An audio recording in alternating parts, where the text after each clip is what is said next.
Sundar media நேயர்களுக்கு வணக்கம்.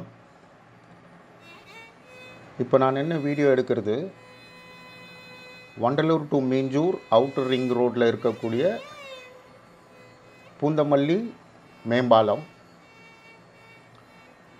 வண்டலூரில் அந்த அவுட்டர் ரிங் ரோடு நான் ஏறினதுலேருந்து இந்த பாயிண்ட் 21 கிலோமீட்டரு. இன்றைக்கி நாம் பார்க்க போகிற கோயில் அருள்மிகு பூங்குழலி உடனுறை நெல்லியப்பர் திருக்கோயில். திருமணம்ன்ற கிராமத்தில் இந்த கோயில் இருக்குது. வாங்க போகலாம். இந்த பாயிண்ட்லேருந்து திருமணம் கிராமம் 7 கிலோமீட்டர், அதாவது அந்த கோவில் இருக்கக்கூடிய லொக்கேஷனுக்கு 7 கிலோமீட்டர் இருக்குது. இந்த பாலத்திலேருந்து நாம் இறங்கினதும் 3-3.5 கிலோமீட்டரில் கோலப்பஞ்சேரி டோல்கேட் வரும். இந்த டோல்கேட்லேருந்து கோவில் 4 கிலோமீட்டரில் இருக்குது. நம்ம சேனலை சப்ஸ்கிரைப் பண்ணாதவங்க சப்ஸ்கிரைப் பண்ணுங்கள். தொடர்ந்து உங்களோட ஆதரவை கொடுங்க. இந்த அவுட்டர் ரிங் ரோட்லேருந்து நம்ம ஒரு குறிப்பிட்ட தூரம் வந்தோடனே சர்வீஸ் லைன் திருமணம்னு ஒரு போர்டு எக்ஸிட் காமிக்கும். நம்ம அதில் சர்வீஸ் லைனில் இறங்கிட்டோம்னா நாம் முக்கியமாக கவனிச்சுட்டு போக வேண்டியது சித்துக்காடுன்னு ஒரு பஸ் ஸ்டாப். அந்த பஸ் ஸ்டாப் தாண்டினதும் செகண்ட் லெஃப்ட் ஒரு லேன் ஏரிக்கு அப்படி பார்த்திங்கன்னா ஏரி கரை மாதிரி ஒன்று தெரியுது பார்த்திங்களா, அதிலிருந்து அதை தாண்டினதும் வரக்கூடிய லெஃப்ட்டு நம்ம கட் பண்ணலாம். லெஃப்ட்டு கட் பண்ணதும் நமக்கு லேண்ட்மார்க்காக லெஃப்ட்லேயே பக்கத்துலேயே லெஃப்ட் திரும்பினதும் பிள்ளையார் கோயில் ஒன்று இருக்குது. பாருங்கள், நீங்களே பார்க்கலாம். இந்த கோவிலேருந்து போகக்கூடிய ரோடு பரவாயில்ல, வண்டி தாராளமாக ஓட்டலாம். இந்த ரோடு நேராக போனதும் வரக்கூடிய லெஃப்ட் நான் எடுக்கணும். அதை நான் மிஸ் பண்ணிவிட்டு கொஞ்சம் தூரம் தள்ளி போயிட்டு மறுபடியும் திரும்பி எடுத்தேன். இங்கே பாருங்கள், இந்த லெஃப்ட்டு தான் எடுக்கணும். நான் தவறுதலாக தாண்டி போயிட்டேன். அது நான் அங்கேருந்து வரும்போது ஃபஸ்ட்டு லெஃப்ட்டு. இந்த லெஃப்ட்டு எடுத்ததும் கொஞ்சம் தூரம் ஒரு 2 மினிட்ஸ் வண்டி நகர்ந்து போனதுமே இந்த ரைட் சைடில் சிவன் கோயில்.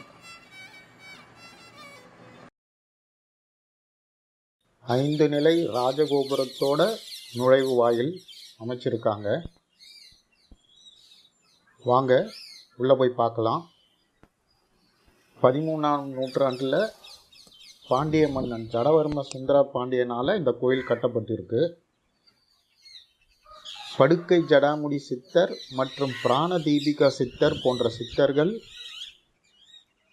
இந்த இடத்துல தவம் செஞ்சு நெல்லி மரத்தடியில் ஒரு சிவலிங்கத்தை ஸ்தாபித்து அதற்கு நெல்லியப்பர் என்று பெயரிட்டு வணங்கி வந்துள்ளனர்.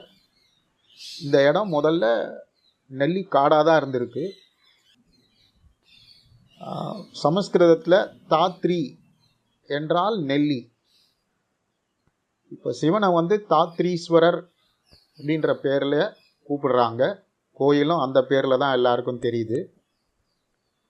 ஆனால் உள்ளே நெல்லியப்பர் அப்படின்ற போர்டு தான் இருக்குது. மண்டபத்தோட ரூஃபில் அழகான வேலைப்பாடு. பிரதான கோவில் நுழையிறதுக்குள்ள நுழைவு வாயில் இதுதான். கோயில் காலை 8 மணியிலிருந்து பகல் 10 மணி வரையிலும், மாலை 5 மணியிலிருந்து இரவு 8 மணி வரையிலும் திறந்திருக்கு. இந்த நேரத்தில் நீங்கள் பார்க்கலாம். இதுதான் கோயிலோட அமைப்பு.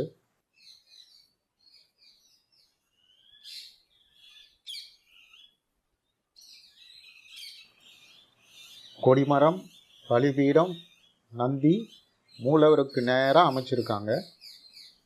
ரொம்ப அமைதியான சூழல். பறவைகளோட சத்தம் அவ்வளோ அருமையாக ரம்யமாக இருக்குது. சுற்றி மரங்கள் தான், கோயிலை சுற்றி மரங்கள் தான்.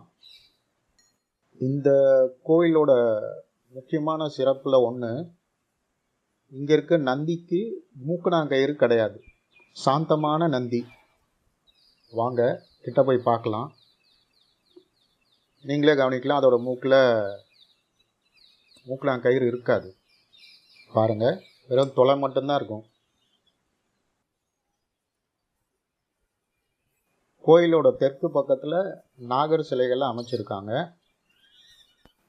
திருமண தடை இருக்கிறவங்களுக்கு இந்த கோயில் ரொம்ப முக்கியமானது.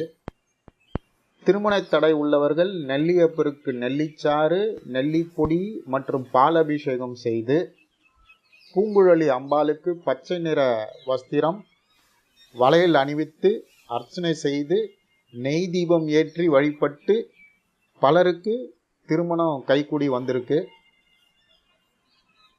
நம்பிக்கையோடு வந்து நாமளும் வழிபடுவோம்.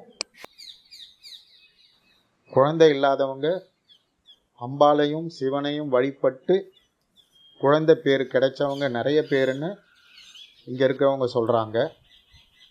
அதே போல் இதய நோயால் பாதிக்கப்பட்டவர்கள் இங்குள்ள சிவனை வழிபடுறாங்க. பிராண தீபிகா சித்தரை ஆயுள் விருத்திக்காகவும் வழிபடுறாங்க. இதய நோய் குணமாக இவ்விருவருக்கும் நெய் தீபம் ஏற்றி வணங்கினால் இதய நோய் உள்ளவங்களுக்கு தீர்வு கிடைக்கும் என்பது மக்களோட பிரதான நம்பிக்கை.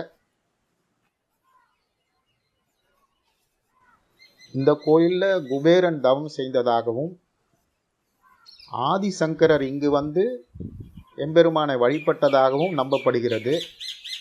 சித்தர்கள் வந்து பல வகையான பறவைகள் வடிவில் இங்கே வந்து தரிசித்து வருவதாக, இன்றளவும் தரிசித்து வருவதாக நம்பப்படுது.